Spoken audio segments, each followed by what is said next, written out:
حدیث قدسی ہے، امام بخاری نے اس حدیث کو نقل کیا ہے۔ اللہ تعالی فرماتا ہے وَمَا تَقَرَّبَ إِلَيَّ عَبْدِي بِشَيْءٍ أَحَبَّ إِلَيَّ مِمَّا افْتَرَضْتُ عَلَيْهِ۔ میرے بندے کو جو میرا قرب فرائض سے ملتا ہے وہ کسی دوسرے عمل سے نہیں ملتا۔ فرائض فرض ہیں، فرائض کا درجہ واجبات ہوں یا سنن ہوں یا نوافل اس سے کہیں زیادہ ہے، اور نماز فرائض میں سے ہے، ارکان اسلام میں سے ہے، اور ارکان اسلام میں سے جتنا تذکرہ قرآن مجید کا ملتا ہے اور کسی رکن کا نہیں ملتا۔ 110 آیات میں صراحتاً نماز کے قائم کرنے کا حکم دیا گیا ہے۔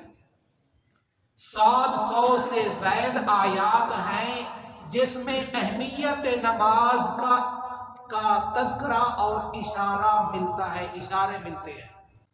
نماز کے ہر عمل اور ہر رکن کا تذکرہ قرآن مجید میں ہے۔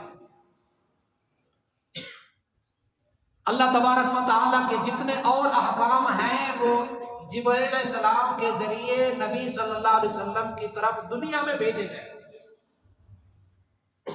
نماز ایک ایسا عمل ہے کہ اللہ نے اپنے محبوب کو اپنے پاس بلایا اور مقام تدلی پہ نماز ادا کی، نماز عطا فرمائی، نماز کو فرض کیا مقام تدلی پر۔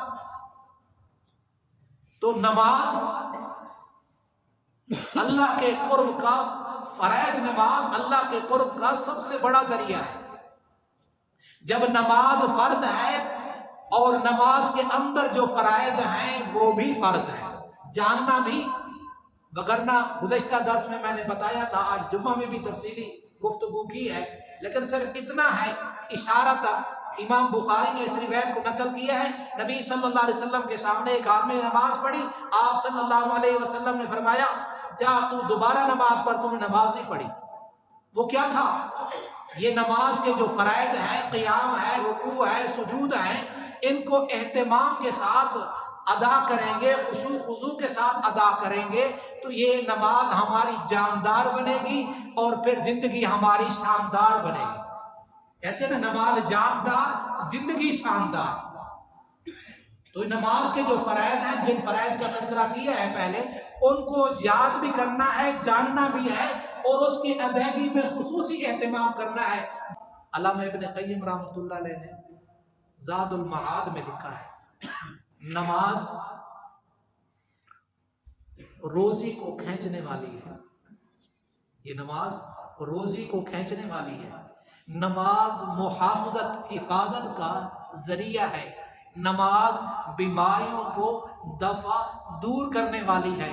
اگر میری نماز روزی نہیں بڑھا رہی، میری نماز محافظت والی نہیں بن رہی، میری نماز بیماریوں کو دور نہیں کر رہی، تو پھر یہی مقصد مطلب بنے گا کہ میری نماز اس درجے پہ نہیں ہے جس درجے پہ اللہ تبارک و تعالیٰ کو نماز مقصود ہے۔